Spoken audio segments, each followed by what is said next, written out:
This program is brought to you by Ignite TV. Now you're in command. Visit Rogers.com for more details.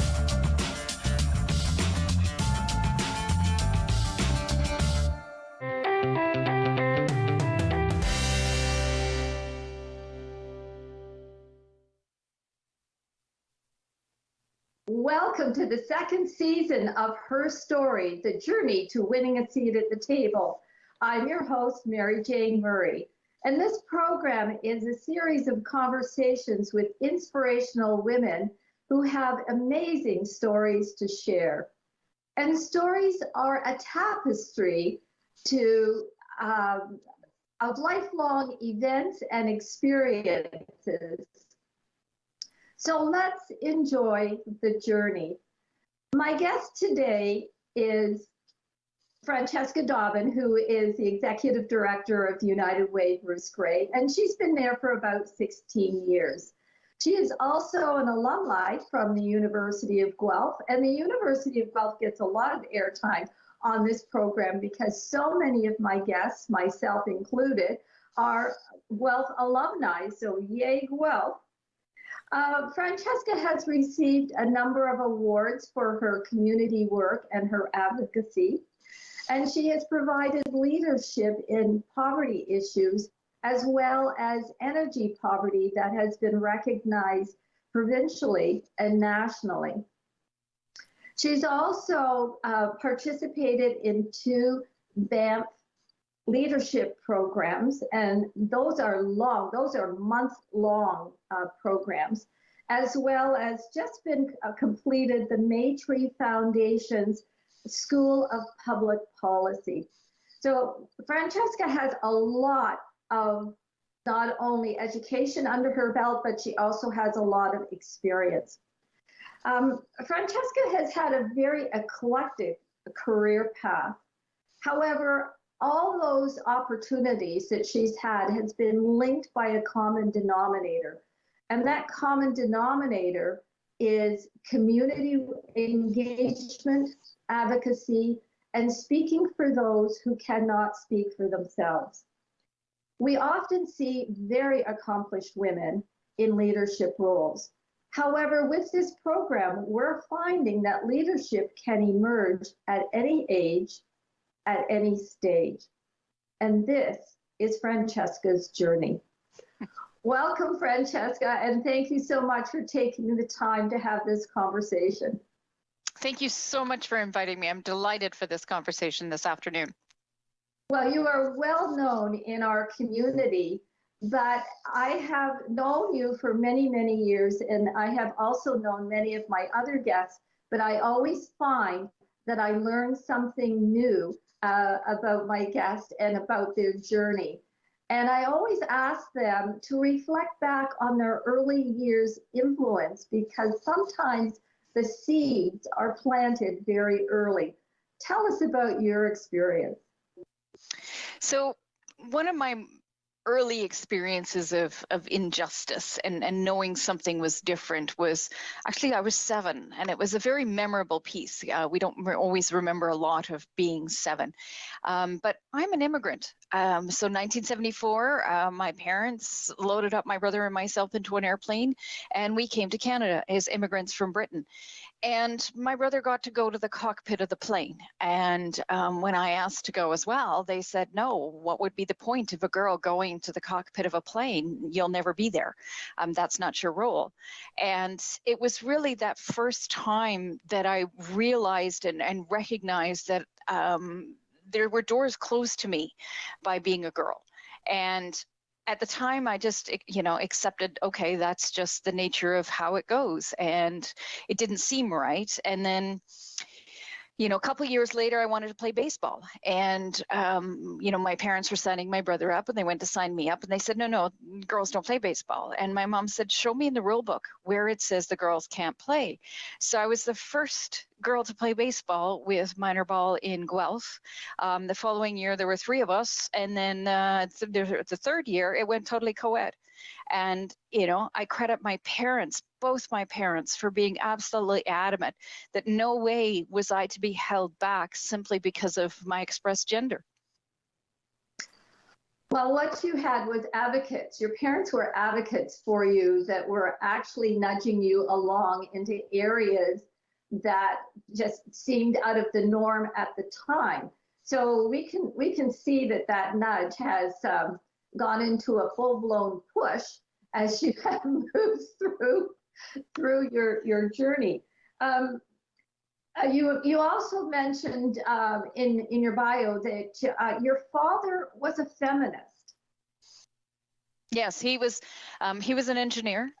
He spent the latter half of his career at Bruce Power, and he personally pushed, advocated, supported, and cheered on other women engineers as much as he could, because he knew they were being held back by their gender, not necessarily by Bruce Power themselves, certainly not locally, but just in that general career field. And he had high hopes that I would be an engineer, and I have no affinity with numbers whatsoever. But he was absolutely adamant that I should never be held back. I could do anything. And he cheered me on. Those times where, I spoke truth to power, both as an adult and, not so much as a child when he was the power I was speaking truth to. But he always appreciated and endorsed and often got a kick out of when this little, David took on a Goliath and possibly won some things. So he was a great influence around that. So the seeds were planted pretty early. And that, I think, when you have parents that bolster that, it also reinforces your confidence to take on other issues. Was there a pivotal moment in your life where you, as you got older, that you started to push back on your own without your parents? That's hard to say. I was a teen mom. I had my son when I was in high school. So there was always a sense of battling for what I wanted and what I needed and what he needed and what we needed as parents and, eventually his sibling, my daughter. There isn't anything that really stands out. It was much more of a frog in boiling water piece of, wait a second, that doesn't make sense. And I'm going to push back on that. And running into social injustice and general community injustice along the way, I don't think there was ever a really strong burning bush moment. I do talk about moments of, pushing on a door and suddenly the door opens and you stumble in and you're on the other side and everybody's looking at you going, okay, we're ready to listen to you. And you're like, I'm not ready to talk. I'm still yelling about what I'm yelling about. I'm not ready to be on the other side of the door yet. And I saw this a lot in that energy poverty work of suddenly when there was a policy shift in the government, the provincial government, and they said, okay, tell us what's going on. And I was like, oh, I'm just used to yelling at you. All right, here's some ideas. Let's get to work on this. But it takes a moment. But there's definitely some of those moments when that door opens, you have to be prepared for what's on the other side. You have to be prepared to be collaborative.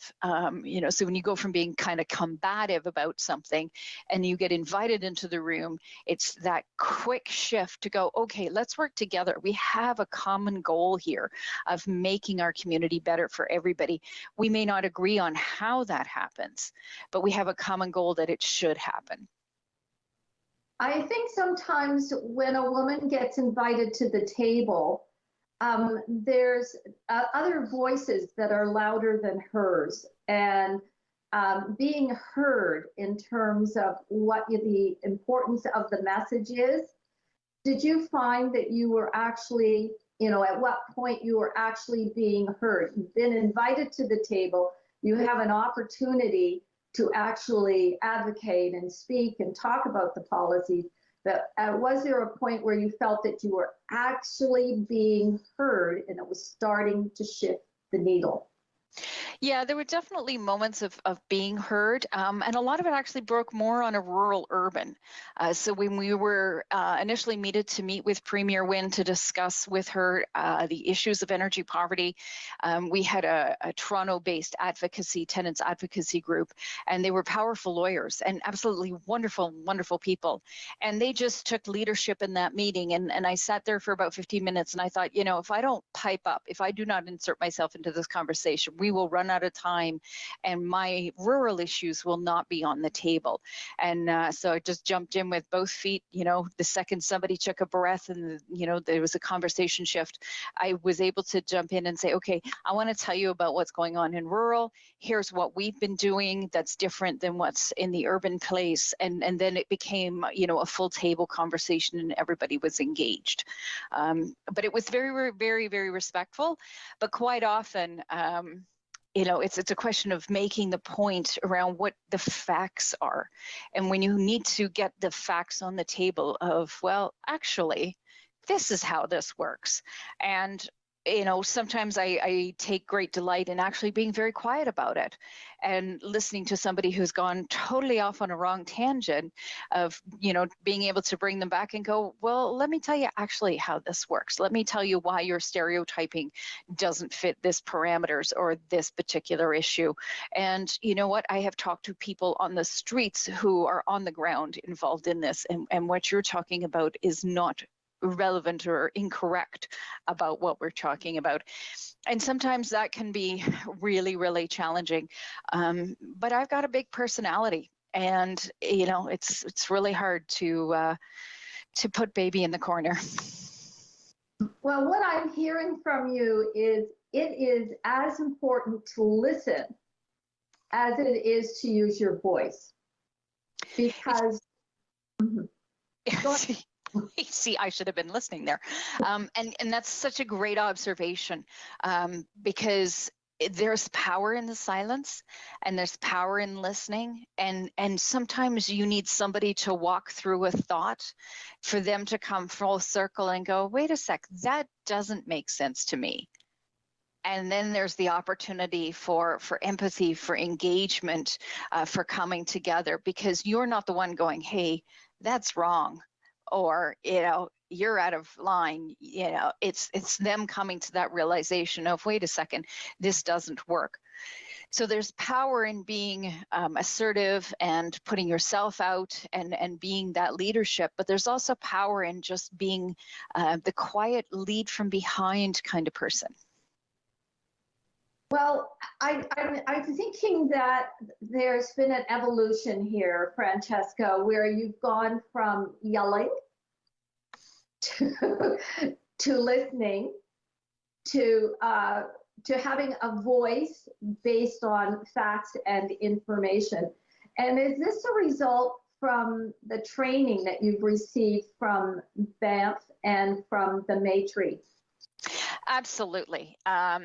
I described myself when I first went through the first Banff leadership piece, as a scrappy little yappy, rural, unpolished community advocate. And what they gave me was structure. What they gave me was focus. They gave me logic. They gave me patterns of turning things inside and out to look for that innovative alternative solution. And they gave you confidence and, laughter and all of those things. And it gave you space, because going out to the Banff Center in Alberta, it's a beautiful space and nothing else is going on. There's no interruptions. Nobody's phoning you in between things. You're so focused on the work that you're doing. And that's the beauty of that kind of training and retreat option for organizations who have leadership. That's why it's the Leadership Center. And it's funny when you had asked earlier about those moments, and it occurs to me one of those moments when I realized how, the leadership that was recognized was when I was talking to somebody who was struggling with a utility, and I said, just tell them Francesca understands the regulation to be this, and what you're telling me is different. So can I get Francesca to call you so that she can understand how she's wrong? No, don't get her to call me. We'll do it your way. And it became, my name was weaponized during that 2015-16 energy crisis of tell the utility company they're going to hear from me if they don't agree to what we've agreed to. And, oh, no, we don't want to deal with her. It became funny for me. I wasn't offended in any way, shape, or form, but it was also, and I actually called one of the utility companies, one of their divisions that has nothing to do with energy poverty. It was actually about structural things around our building. And I said, it's Francesca from the United Way. And he's like, Francesca Dobbyn. And I'm like, okay, how do you know who I am? It's not even your division. So it was kind of funny. And that's when I started to really recognize that people were paying attention to what we were doing, what we were saying, and what our concerns were. I think that so many times when women are trying to sit at the table, whether it's a kitchen table, a boardroom table, or a corporate table, is knowing how to use their voice and when to use their voice and how to be recognized. And just reflecting back on your training, how, if a woman was interested in learning more about that leadership training, is there a way of becoming engaged with BAMF and with Maitri? Absolutely. Or do you have to be selected? It's an application process. BAMF, because of the pandemic, has gone through some iterations and changes and evolutions in how they deliver their programs. But if you just Google the BAMF Leadership Center, all of that is on their website. Every single one of their programs is an application process. There's generally assignments and essays, as well as interviews with the leadership of the program to see if you are the good fit for the program for what they're looking to do. And same with the Maitri Policy School. There were submissions of what you were working on, what you wanted to work on, what your challenges were, and it was an adjudicated process. And they're running that annually now. They were able to do it virtually for during the pandemic because I went to Toronto. It was 6 months of back and forth to Toronto every month. So yeah, it's very much an application process, and you have to, because there's very little cost to us as an organization. I stayed with friends in Toronto to keep those accommodation costs down, and the course had a minimal kind of tuition to it. I think it was $500 to do the Maitri course because it's supported by their foundation, because they want to grow leaders in policy. So those pieces are available to everybody across the country. They definitely want it to be pan-Canadian. I worked with people from Vancouver, from Newfoundland. It's quite a lot of fun. Well, I appreciate that information because I want our viewers to know and understand that there are programs out there to support them if they are looking at leadership roles on any level. But I also want to reflect back to what you were talking about, your name being used there to get service really quickly and not to have to deal with you personally. But one of the terminologies is disruptive that you used a few years ago. And so your example with the energy folks is certainly well used in constructive ways. But do you feel that descriptive word, disruptive, it still fits with you now after you've had this training? Absolutely. Disruptive leadership is not about the noise or the protest or that agitation. Disruptive leadership is when you upset the apple cart. And my daughter lives, and both my kids live in Northern Ontario. I was on, I still remember this, and I could write the movie script of driving on that 10-hour drive, and I'd loaded up a pile of podcasts, and there was an NPR podcast on disruptive leadership, and I was just like, I have found my people. And they spoke about this initiative in India who brought women grandmothers out of Africa and taught them the engineering around solar panels, and then sent them back to Africa with solar panels to install them to electrify their villages. And the piece was to teach the women, not the men. Because women tend to do more community-based work, whereas the men would normally set it up and then start charging people to have access to the electricity that they built. So the Indian engineers were teaching the grandmothers in Africa how to electrify their villages, which disrupted how normally that type of, again, it's traditional male engineering. And the power dynamics of the village usually sat with the chief, but because she had brought in this electricity, there was a lot of recognition for her. And that was the disruption, was it disrupted gender roles, and it disrupted the poverty of that village because it electrified the village, and therefore they could have electric wells and things like that, as well as start to connect to the internet and things and have access to the world outside of their village. And that's what disruptive leadership is really about. It's not necessarily about making a mess and just yelling about things. It's coming at things from a different way that just leaves some people who are so ingrained in the status quo really, really uncomfortable, and then open to opportunities as well. And, sometimes I joke around the office about, kind of just throwing a grenade into, here's the crazy idea. You guys all play with that. I'm going over here.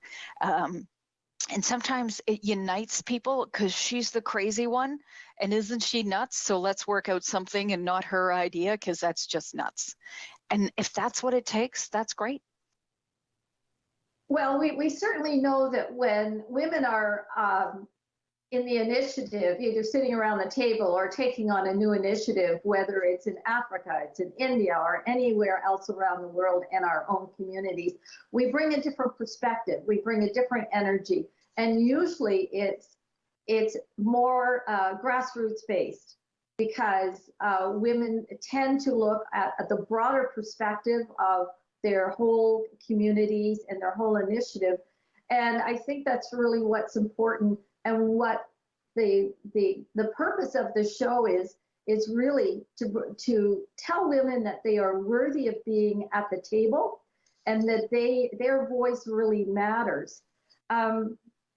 I also have noticed over the years, since I have known you for several years, that when a problem comes up, if you can't solve it directly, you have the ability to find the door that's hidden in the room and go at solving that problem in a different manner. It's just an opportunity to really change things and bring others to the table. And I don't think there isn't a problem that is insolvable. And sometimes it takes time, which is the frustrating piece. It can take different partners at the table. It can take really understanding what's happening. So when we were looking for the disconnection ban, and we went to the Ontario Energy Board, and they said, yes, we really believe this is right, but we don't have the legislative authority. So we then had to go to Queen's Park and say, okay, you have to give them the authority to put this in place. And, and that was the advocacy then, was, okay, and, suddenly I'm reading the Constitution. It's like, okay, if this is where we need to go in order to do this, this is what we need to do. And that's sometimes, the systems change pieces was what the BAMP projects were about, is you don't know what those invisible things are. And so it gives you the opportunity to, when you're looking at something and saying, this doesn't make any sense, and you suddenly realize there's something out there that you have no idea that's impacting. And that's where we have to start thinking about unintended consequences as well. So we can go and fix something, and it then breaks something elsewhere. And we're seeing that now with the pandemic, because we got the disconnection bans extended in 2020 into July. But what it meant was, for those who are really financially struggling, they had bigger arrears. So our intent was to make sure during a pandemic that people had access to electricity or their natural gas, but the consequence was larger arrears. And that's okay. We'll deal with that. It was more important that people stayed connected to their utilities. I truly appreciate all the initiatives that have been taken through the United Way and your leadership to move the needle in our community, to actually change the landscape of our social service and some of the social injustices that are happening. It's a long journey. And you've had throughout your lifetime to this point many events and experiences. What have you learned about yourself? I've learned that I have a very, very dark sense of humor, and I find the funny in the oddest things in the oddest moments. And I can have the most horrendous long day where everything's going stupid and sideways, and I just go, okay, bring it on. You think you're going to bring me down today? No, it just makes me dig in. I spent 5 years running the Wired and Willie Festival, and that's always a great icebreaker when you're in a room full of people who've never met you, and tell us something we don't know about you. And it's like, well, I worked for a groundhog for 5 years. What? And then we won't get into the murder trials, but it's a lot of fun. And if you don't have a sense of humor, if you can't find the funny, and sometimes it's totally inappropriate, it could never be shared publicly, because it's dark humor, and you're not laughing at somebody's circumstances, but you're just like, okay, all right, here we go again with something new. And I think that's the important part for me, is just, especially during this pandemic, is learning to roll with it, not taking things super personally. I've had major people in major positions of leadership refer to me as that woman. And I'm like, thanks for the compliment. That means I'm bothering you. And if I'm bothering you, I'm getting to you and you're hearing me. So thanks for that compliment. So it's really about, understanding who I am, what I can do, and not apologizing about being who I am. And, when people come to me and say, you're really loud and annoying, and I'm like, yeah, I know. Isn't that cool? I don't apologize for me. I'll apologize if I step on a toe. Absolutely. I am not infallible, but I will not apologize for who I am and the work I do and the people that I fight for. Well, I think that's an amazing sense of strength, amazing sense of confidence, but that's how you get things done. Just as we are at the 2-minute mark here, quickly, do you have any words of wisdom that you would pass on to a woman who may be viewing the show and wondering what they should do about going forward in their own life?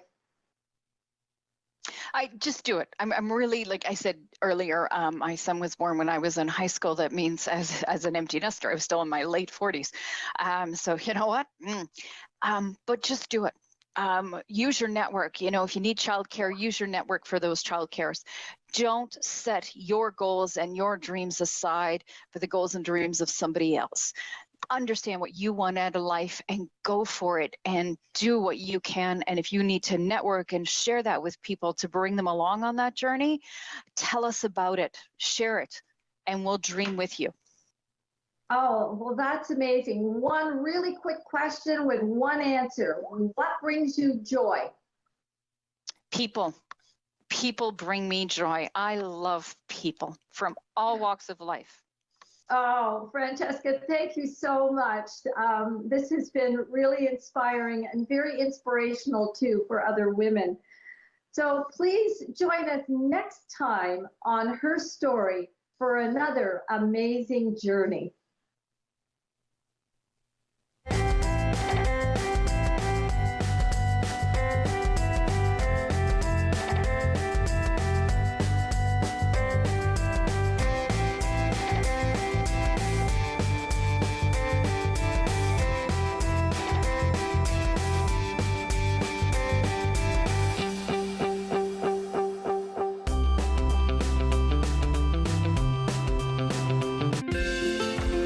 Call the Rogers TV viewer response line, email us, or connect with us on social media.